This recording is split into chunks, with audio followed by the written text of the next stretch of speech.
मुजफ्फरनगर की गलियों में संगीत सोम और संजीव बालियान के बीच विवाद की खबरें आम हुई तो योगी आदित्यनाथ ने खुद मोर्चा संभाला। इस दौरान संजीव बालियान के भाषण के बीच नारेबाजी हुई, जिसे लोगों ने विरोध से जोड़ा। उत्तर प्रदेश के यशस्वी मुख्यमंत्री आदरणीय योगी आदित्यनाथ जी, हमारे दोनों जिला अध्यक्ष शिव कुमार राणा, सुधीर सैनी, हमारे पूर्व विधायक संगीत सोम, आदरणीय कपिल देव अग्रवाल जी, सम्मानित मंच, उपस्थित साथियों, सबसे पहले मैं माननीय मुख्यमंत्री जी का मुजफ्फरनगर लोकसभा में पधारने पर धन्यवाद करता हूं, अभिनंदन करता हूं। योगी आदित्यनाथ समझ गए कि नारों की आवाज कितनी दूर तक जाएगी, इसीलिए तुरंत ही विरोधी के घाव पर राष्ट्र धर्म का लेप लगाया। भारत माता की, भारत माता की, वंदे वंदे। कहा जा रहा है कि संगीत सोम भी सेट हो गए और ठाकुर वोट भी फिट हो गए हैं। ये चुनाव हमारा व्यक्तिगत रूप से किसी व्यक्ति के साथ मतभेद हो सकता है, लेकिन विचारधारा, राष्ट्र धर्म हमारे लिए सर्वोपरि है और इसके साथ कोई समझौता नहीं हो सकता है। जहां पे राष्ट्र धर्म को चुनने की आवश्यकता पड़ेगी, हम सब कुछ छोड़ करके राष्ट्र धर्म को चुनेंगे और राष्ट्र धर्म के लिए अपने आप को बलिदान कर देंगे। इसमें किसी भी प्रकार का कोई संकोच नहीं होना चाहिए। अभी जम्मू कश्मीर से आ रहा हूं और केवल यहां की सभा के लिए आया हूं, अन्यथा मेरे और भी कार्यक्रम थे। मैंने कहा नहीं, मैं जाऊंगा सरधना में, मैं इस बार जरूर जाऊंगा, 24 में मैं जरूर जाऊंगा। और बहनों भाइयों, मैं इसीलिए आया हूं आपसे कहने के लिए, जो लोग गुमराह कर रहे हैं उनके गुमराह में आने की आवश्यकता नहीं।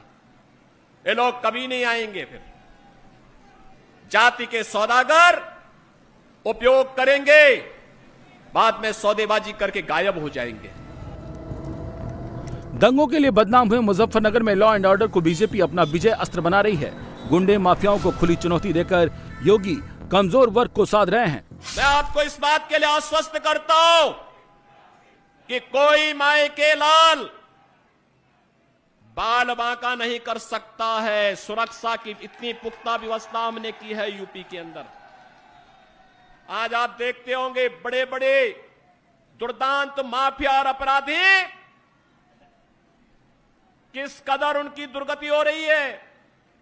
एक दुर्दांत माफिया ऐसा भी था, बहनों और भाइयों, जब आज समाजवादी पार्टी की सरकार के समय चलता था तो मुख्यमंत्री हो या मुख्य न्यायाधीश, इन सब के काफिले रुक जाते थे और माफिया का काफिला निकलता था। और जब हमने कार्रवाई की उस माफिया के खिलाफ और उसको रगड़ करके कोर्ट के सामने प्रस्तुत किया तो उसकी पैंट गीली हो गई थी। मुजफ्फरनगर में बसपा का प्रचार ज्यादा नहीं दिखा, लोग दारा सिंह का असर भी ज्यादा नहीं मान रहे, लेकिन सपा के हरेंद्र मलिक पूरी तरह से एक्टिव हैं। वो लोगों के बीच जा रहे हैं।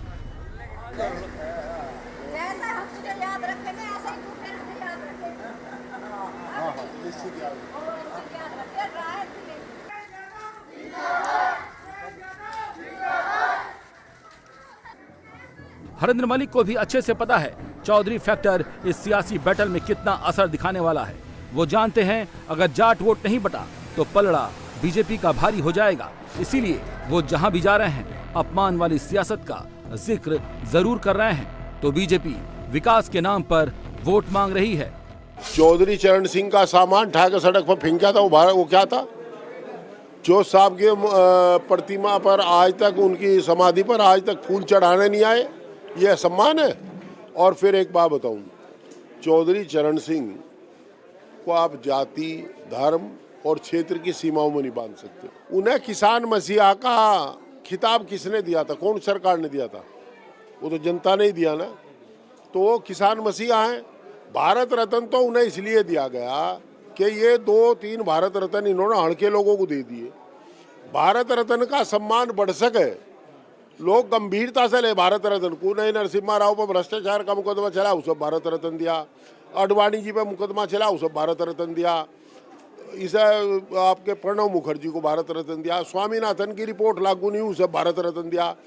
ये आलोचक जो है बड़ा बुराई करने के भारत रत्न की मजाक लेने के, तब चौधरी चरण सिंह जैसी शख्सियत को भारत रत्न दे करके भारत रत्न का सम्मान बचाया।